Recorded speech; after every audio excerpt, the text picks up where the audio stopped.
So we're going to move straight on to our next presentation. This is on airport slots. Many of you will be familiar with Lara, who's our head of worldwide airport slots. So I'm going to move on straight to Lara. Thank you. Good morning, everyone. Pleasure to be here again. I'm going to talk about a slightly different subject than the WSG per se. Today we'd like to explain why we're focusing on the role of airport capacity in the slot process. We do believe there's a problem in this area, in how it's declared, how the airlines can use the capacity, and it's impacting how the airlines are able to schedule going forward, and therefore it's also having a big impact on the passengers and cargo trying to use these flights. Declaring airport capacity is a primary step in the slot process, and it is being ignored. So today I want to explain what we think could be done better and how we're working with governments to achieve that.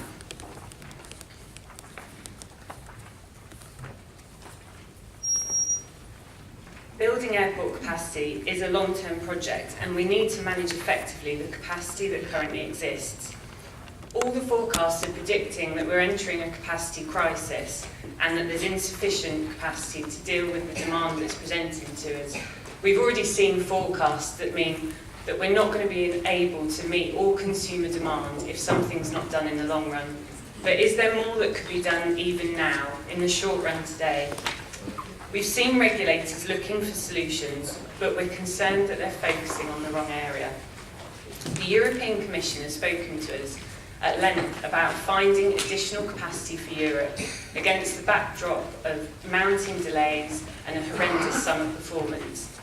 They're talking about looking at the slot regulation as an area of reform to create additional capacity. Unfortunately, we think this is a simple area that's the wrong area to be looking at. The slot process doesn't create capacity. It manages the lack of capacity that's there. And so for us it's simple. Although in IATA we do urge change in many areas, the slot process isn't one of them. And we do urge governments to be extremely careful when they're looking at radical change in slot processes, particularly if they think that's going to create additional capacity. The current slot process is enabling airlines to plan their schedules season after season, even with uncertainty in the markets. It's giving airlines the opportunity to invest in new aircraft, and that delivers additional capacity to these congested airports. Altogether, the industry needs to be collaborating to ensure that we can meet consumer demand, both on the cargo and the passenger side. And our process is facilitating growth at these congested airports today. It's managing in a very, very constrained environment and not disabling it. So we want attention on the beginning of the process, when the capacity is declared, so that this can be better allocated. Time needs to be spent to make sure that we're making the most of what we already have today in the short term, whilst we envisage longer term plans for large-scale expansion projects. We've been looking at the global situation, and it's become clear that all the vital inputs to managing scarce capacity are being ignored. But airlines are still able to use what's there very well. And they're telling us that the airlines are telling us they do not know enough about the capacity that exists, but they're able to use what they know is there today. It's not transparent enough. And worse, no one seems to be reviewing the capacity that's being made available at slot-coordinated airports season after season. On the flip side, the airlines are actually regularly reviewing the markets they serve and the destinations that they're putting the larger aircraft into. They're making sure they can best use every slot they have. This image is showing how the passenger numbers per ATM movement, so the passengers per air transport movement, is increasing, and this is only at level 3 airports. Significantly, 43% of passengers now move through a level 3 coordinated airport. So it is great to see that despite the lack of capacity, the airlines are able to keep putting more capacity into these markets through larger aircraft and putting more passengers on seats. The airlines are tweaking their services to maximise connectivity, and as James explained, in some of the world's most congested airports, we're actually seeing huge connectivity potential, the UK being one of them. So consumers are benefiting from this regular review season after season, where the airlines are matching the schedules they deliver to what the passengers want. It delivers connectivity, and when you're sat in Geneva, that's really important. And any airport that needs to connect into global hubs needs this connectivity optimised every season to make sure that those flights connect into their banks. Unfortunately, the airlines are also having to decide which routes they operate season to season and which they close. Some of these airports obviously are not providing enough slots, and the airlines are then having to decide which routes get dropped ultimately. This is all to ensure that those vital slots are used in the best way. The industry is extremely dynamic in this respect, constantly reviewing what it's offering. Unfortunately, however, it has become obvious that the same dynamic approach is not being made towards the airport capacity. The airspace modernisation is delayed, airport capacity is what it is, and we're not seeing much attention on actually delivering more of what we already have today. There are airports that have slot coordinated and quite frankly haven't reviewed their slot parameters in over 10 years. This is a huge failure of the industry, and it appears there's a certain lack of responsibility to do their part. It's all part of this jigsaw of making best use of what we have. We shouldn't be seeing flat capacity parameters season after season, hour after hour, at all these very busy airports. The industry is dynamic, aircraft use changes, aircraft mix change, and certainly the passengers that are delivered into the terminals are changing in terms of domestic, international, regional connectivity, and the airport capacity needs to reflect this. This image is showing some of the best practice examples of runways worldwide, but it also does show that there's a huge difference in the throughput of these runways. Amsterdam is the 6th runway airport in this image, with the same throughput as Heathrow with 2 runways. That should build questions in our mind as how the infrastructure is being used. And of course, we recognise both of these airports have certain government restrictions on how they can operate.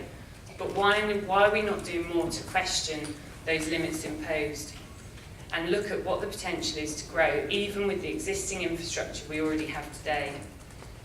Given that there are clear examples of best practice, and that some airports are not reviewing their own capacity regularly, there seems to be more responsibility that's needed by the market to take care of this. It is collaborative. We need to work as an airline community, airport community and ATC to deliver this additional capacity and move some of those airports that are at the bottom of the scale up that chart. We don't have the answer why airports are not looking at their capacity more carefully.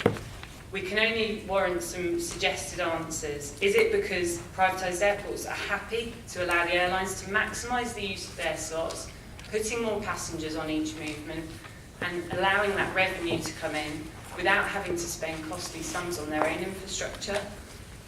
Is it the regulatory environment? And yes, this is certainly the case at many airports, operating restrictions, night bans, movement caps, as in the case of Heathrow and Amsterdam, all having an impact on what can be provided? Or is it simply that the airport has a lack of will and time and actual effort to put in to analyse the capacity carefully each season? It does take effort and it needs a collaborative approach. Most likely it is a mix of all of these issues. So how do we continue to support the growth of air transport, given that we think there's more there that could be done? We need to do more to understand what is there on the ground and what's in the air today. We can do more to meet the need for this additional capacity right now. We need to conduct regular, impartial and transparent reviews of this airport capacity with the aim of making more slots available to meet this demand, but being very vigilant that we need to be careful around the issue of resilience and the deliverability of the operation. The process being focused on is the wrong one if they're looking at the slot process, because actually this is the final step when you go to allocate those slots. There's a lot that goes on before this and many steps to understand what that airport can deliver before we actually get to the point of allocation each season. It's not just existing airports' capacity that we want to look at in this way. There's also good examples of new airports that are not delivering the same approach. China being one. We have the new Beijing airport opening at the end of next year. And this airport at the moment cannot tell us, or the government cannot tell us, what the capacity of that airport will be. This is making it inherently difficult for the airlines to actually plan operations. They have no idea what the capacity will be split between the existing Beijing airport and the new Beijing airport, and hence why there are very few tickets planned to be sold at the moment for the opening of that airport. We need clarity and we need certainty on this. So how do we know that this process works well, and how can we advocate for this? Because there are actually indeed a handful of airports today doing this. They're doing it well even with movement caps in place, and they're tweaking the slot declarations season after season and making capacity available. In the UK, the London airport system is finding small increases despite these limits. Just for next summer, the ATC, airlines and the airports have managed to work together to bring 11,000 additional slots over the summer season into the London system. Although this may not sound like many, it's actually significant because it's delivering at least 31 additional flights at some of these very busy and congested airports. As I said, the coordinator is a vital step in this, and the coordinator's role is important, but we must also understand their role is also at the end of this process. They can only deliver what capacity has been given to them to declare. Then they allocate that to the airlines for its use. So they cannot create more capacity when they're allocating the slots at the start of the process. And if this capacity is not reviewed, they're left with a slot pool that's basically stagnated. They don't have anything extra to put in season after season, and this of course is restricting access in the end. If demand's changing so much each season at the airports, why are we not seeing better reviews before the coordinator does their job? We hate using the UK as an example because we keep using it, and Heathrow's sort of the flagship airport for slot coordination, but they are doing a great job in this capacity review every season. The airlines tell us how good this process is working and how well it is, and they've been able to deliver 2 or 3 changes in slot timings which better meet the needs of the airlines, and in turn that's better serving the connectivity these airlines are driving. So it's not all about huge expanses of capacity. Even a tweak of 2 slots an hour is significant. Ensuring a proficient process is where we lie on this. And as I said, the European Commission has spoken about changing the slot process to try and deal with more capacity. Instead, we've been advocating to strengthen the obligation under the slot regulation for coordinated airports to review the capacity they already have. They need to be using best practice to identify the terminal capacity, the airspace capacity, and how the runways are being used. And they also need to look at the delay in performance every season, because this can be calculated and managed. Today, the airlines have an active role in agreeing with the airports what's acceptable in terms of delay in performance, and Europe's a key example of that. They need to agree with all these stakeholders at the start of the process what's going to be used for the slot process for the next year, so that the airlines can ultimately be allocated those slots and get those flights on sale. And then that needs to be done every season. It's not about doing it once and letting those slot parameters sit for 10 years. It must be updated so season after season. But to be clear, we're not saying this is going to deliver all the capacity we need. We're making sure that the capacity already available is there and delivered. We have a responsibility as an industry to ensure that this lack of capacity is driven in the right way, but we're still advocating we do need large-scale expansion in the busiest and most demanded airports. There's no one-size-fits-all to this process either, but there's certainly some best practice policies that we're all starting to recognise, and ensuring that governments also recognise them. Despite this slightly bleak outlook about the slot process and the airport capacity situation, we want to conclude that the airlines are actually able to deliver significant benefits to consumers, even with the process today. There's unprecedented levels of choice and competition in the market, and you've just heard earlier that 20,000 routes are now available through this process, and many of those are at these slot-coordinated airports. And we have to remember that a slot doesn't only depart from one airport, but it arrives at another. So it's really important that this process is adopted globally, not just on one end of the route. IATA analysis has shown that 30% of European routes, are now operated by 2 or more carriers. This has increased since 2010.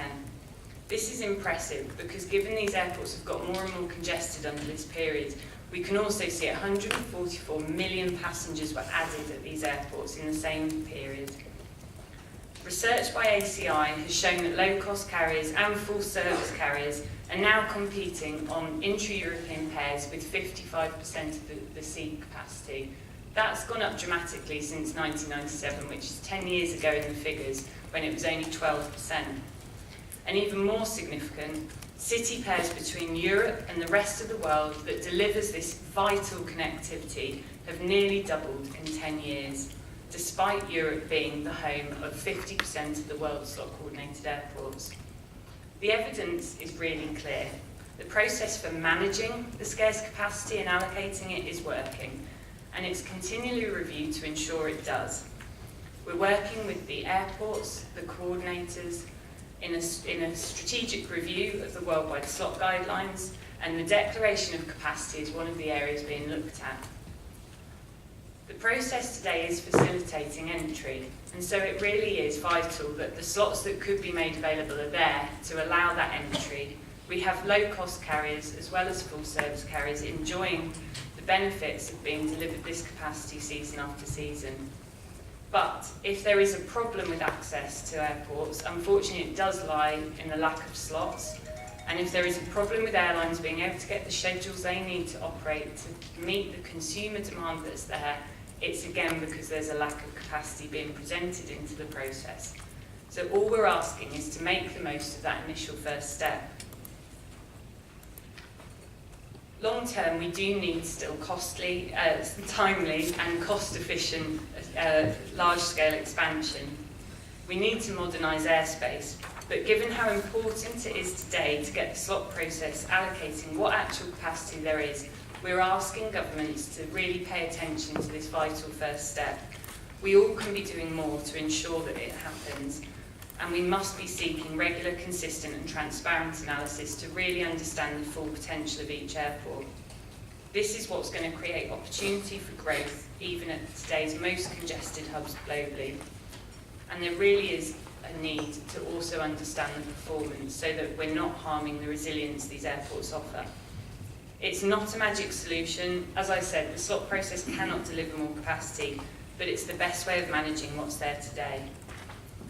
While we wait for ambitious projects to be realised, like Daxing, like the new Istanbul airport and like Mexico City, this is the answer to delivering new capacity. Thank you very much, Lara. And yes, so your point there is well made. We can't conjure up capacity out of nothing with the slots regulation. We need to tackle that. Please have a seat and we'll take some questions very briefly. Malcolm in the front, go ahead please. Is this working?